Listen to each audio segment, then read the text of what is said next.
Welcome everyone to Vested Interest. This is Shane back for another Stock Pick of the Day video.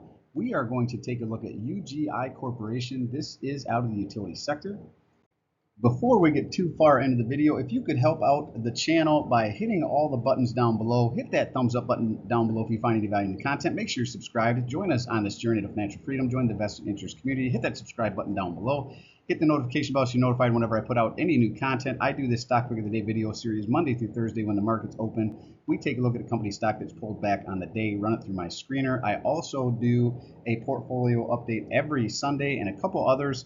One once a month where we look at the stocks I'm looking to buy as we roll into a new month, and then we do a recap of the previous month, all the options we were in, dividends received, and kind of wrap up the month totals so you can see how the portfolio did as well. If you're interested in that kind of content, again, go ahead and hit all the buttons down below. There is the thanks button down there as well if you'd like to help out the channel financially. That way you can buy me a cup of tea. A very special thank you to all the viewers and subscribers out there. The channel continues to grow because of guys and gals like you, so really do appreciate it. Watch time is one of the other metrics that the YouTube algorithm uses as well, so if you could watch the videos to the end and share with anyone you think that might find value in the content. Again, really appreciate all of that.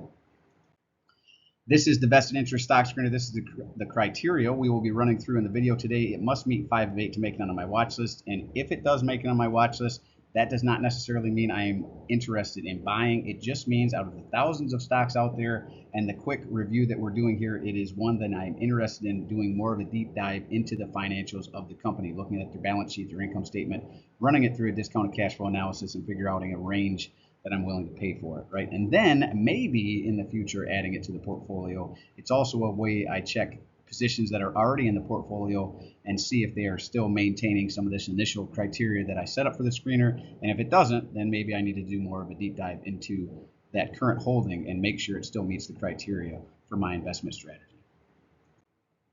All right, back to UGI. Check them out on their homepage, www.ugicorp.com. That's www.ugicorp.com. That is their homepage where I pulled this information from. International Energy Distribution Company, and that's really what they do. International distributor and marketer of energy products and services, including natural gas. So if you go to the grocery store or gas station and you pick up one of those big gas cylinders for your gas grill, that may be one provided by UGI. Natural gas, LPG, electricity, and renewable solutions with well-developed infrastructure in key markets by operating as best-in-class service provider, offering a great place to work, serving our communities, and delivering value to investors. We aim to positively impact the lives of our shareholders, employees, customers, and communities. And again, they are a utility company providing that electricity, that natural gas out there for you to use in your home. And like I said, if you pick up some of those natural gas bottles that you might use for your grill, that might come from them as well. All right, the reason we were taking a look at them, down 3.49%. There was not a lot of red in the market today, but this was one we saw, so I thought we'd take a look at it. UGI Corporation is who we're talking about, ticker UGI, out of the utility sector. Closed out the day at $35.15. Looks like they're down a little bit more in the after hours, at least when I pulled this information. 52-week low at $22.01, as high as $36.74. They are not quite within 15% of a 52-week low. They're actually much closer to their 52-week high. They need to drop under $25 and some change to get within 15%. Market cap of $7.538 billion, a beta of 1.08, so just a little more volatile than the overall market. Price to earnings ratio of $14.47 per share. Typically under 15 is, relatively cheap, or at least maybe fair valued, but that's not an end all be all. You want to actually look at the fundamentals of the company. Don't blindly look at price to earnings ratio. It's one of many metrics. Earnings per share, EPS at $2.43. Earnings date August 5th through August 11th, so coming up sometime in that window. Forward dividend is $1.50. I believe they are a quarterly payer, so divide by 4, though we will see their payout per quarter here towards the end of the video. Dividend yield, a nice starting dividend yield at 4.12% if you were to buy them now. Ex-dividend date, June 16th. We are past that, and it looks like they actually paid out today on July 1st. That's right. Welcome to July. Another month has come and gone. June is gone. On to July we go, and get ready for 4th of July weekend. Hopefully everyone has some plans to spend some time with family and friends and enjoy the weekend. But let's get back to UGI here. 1-year target estimate, at least according to Yahoo Finance, $39. So they do see some upside from here, and that would be a new 52-week high. Jumping over to the right, I like to look at dividend yield theory to see if the company is potentially undervalued. It is a quick check. It is not the end-all be-all, but a very quick check that doesn't take any math, just a couple of visual cues. And those cues are, we look at their 5-year dividend yield average, 4.44%, compare it to the current, 4.12%. Over here where it says forward, same number, 4.12%. Since it is lower than their 5-year average, that actually speaks to overvaluation on this one.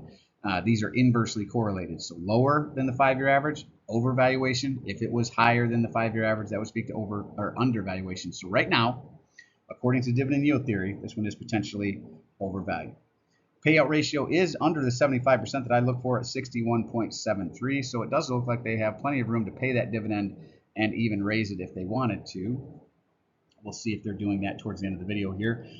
Free cash flow. I want growing free cash flow over time, because if a company has free cash flow that is growing, they can do some things with that free cash flow. They can keep it on their balance sheet as cash, invest it if they want. They can make acquisitions, reinvest back into the company. They can pay a dividend, which this company does, raise that dividend over time, pay down debt, repurchase shares, and we want a company to be doing all of those things with their free cash flow. So going back to September 2022, negative $88 million in free cash flow. September 2023, positive $133 million. September 2024, up to $386 million. And trailing 12 months looks like they're continuing that trend of growing free cash flow to $561 million. But keep in mind, this does include part of 2024 numbers. So we'll have to wait and see exactly what 2025 looks out as the year shakes out. But it does look like it has been growing since 2022. Repurchase of capital shares. They are pulling shares out of the market. September 2022, 38 million, 2023, 22 million, nothing in 2024, but it does look like they're back on track here at 17 million in the trailing 12 months. Jumping over to stockanalysis.com, this is another source I go to for information. Yahoo Finance was the previous page. I am not affiliated with either of these sources. It'd be nice if they paid me, but they don't. These are just two sources I go to for information. I recommend you look at 2, if not 3 sources to make sure the information you are looking at is accurate and up to date. It gives you a back check, again, just to make sure the information is accurate. Now, they only have 3 analysts that have taken a look at this. Those 3 call it a consensus buy. Low estimate of $27, which would represent a 23.06% decrease from where it currently sits. Average estimate, $31.33. That would represent a 10.79% increase. And if it happened to hit their high of $39, which is pretty close to what we saw with Yahoo Finance on the previous page, that would represent a 11.14% increase. And you could collect that 4+% dividend yield along the way while you waited for that high of 39. Jumping into some statistics here, I like to look at return on capital employed. I like 10% or better for this metric. They're at 8.97, so not quite there, not too far off, but not quite there. EPS growth forecasted over the next 5 years, I like 5% or better, and they are smoking high at 23.39%. Revenue growth at 2.81%. That is not part of my initial screener, but I like to throw it in there anyway. Quarterly payer, as we mentioned, payout ratio in the 60% range, 60.85. Dividend growth is not growing, so no dividend growth on this one. Looks like they paused it back in 2023. Years of dividend growth says 38 years, but they haven't been growing it the last couple, so I would say 0 years. Buyback yield is negative. That means they are not pulling more shares out of the market than they are issuing. They are issuing shares into the market, which a lot of utility companies do, energy companies too. That's the way they're able to pay their dividend and keep reinvesting back into the company, making acquisitions, building out their portfolio, repairing a lot of the equipment that they need to. The utility lines in general take a lot of maintenance. Utility companies in general require a lot of capital expenditures. Shareholder yield is positive at 1.11%. We want that to be positive. We want buyback yield to be positive as well. If it is positive, that means they're pulling more shares out of the market than they are issuing. They do pay off schedule, January, April, July, October timeframe. I do like that. Going back in time here, December 14th, 2022, they were paying 36 cents. They raised that up June 14th, 2023 to 37 cents and some fractions of a penny, and that is where they maintain it at 37 cents in that same fractions of a penny there. So no growth since 2023 on this one. All right, let's wrap this one up by running it through the screener. Understand the business again. Utility company, oil and electrical utility company here. Growing free cash flow. Actually, yes, was nice growing free cash flow for the last 3-4 years. Growing dividend, no. We've been paused since 2023. Dividend payout ratio is under 75%, so I like that. A lot of utility companies are well over that. 80, 90% is not uncommon for a utility company, so in the 60% is actually pretty low for a utility company. Dividend yield theory says they're potentially overvalued, so no check there. It is not within 15% of a 52-week low, so no check there. Return on capital employed, a little low, little in the 8, almost 9% range, but not quite to the 10% we're looking for. Earnings per share growth was well over 5% in the 20% range, so check there. We're only looking at 4 of 8, so it's not quite there. If it was to drop within 15% of a 52-week low, bring up its return on capital employed, and if it dropped, that would probably bring dividend yield theory back into where it would potentially be undervalued. So that might get you to 2 checks. So really waiting on this one for a little bit more of a pullback, more towards its 52-week low here. So not quite there yet. Might be one to keep an eye on just in case, but because again, if it dropped, it would check both of these boxes. Once it got to 15% of a 52-week low, I would be willing to bet. Or if it started growing its dividend again, that would be another option, but not quite there. So this one doesn't make it onto my watch list. Let me know what you think of UGI Corporation in the comment section down below. Would love to hear from you down there. As always, appreciate you stopping by. If you haven't done so already, don't forget to show me some love. Hit that thumbs up, ring the notification bell. Most importantly, subscribe to the channel. Join us on this journey to financial freedom. Join the best interest community. Drop a comment down below. Let me know what you think of the video. Let me know what you think of UGI. Is it in your portfolio? Is it one you're watching? Maybe it's one you were selling and you're part of the reason for the downturn today. Let me know what you think. I do personally read and respond to the comments. Always interested to read your questions, opinions, or suggestions for future topics.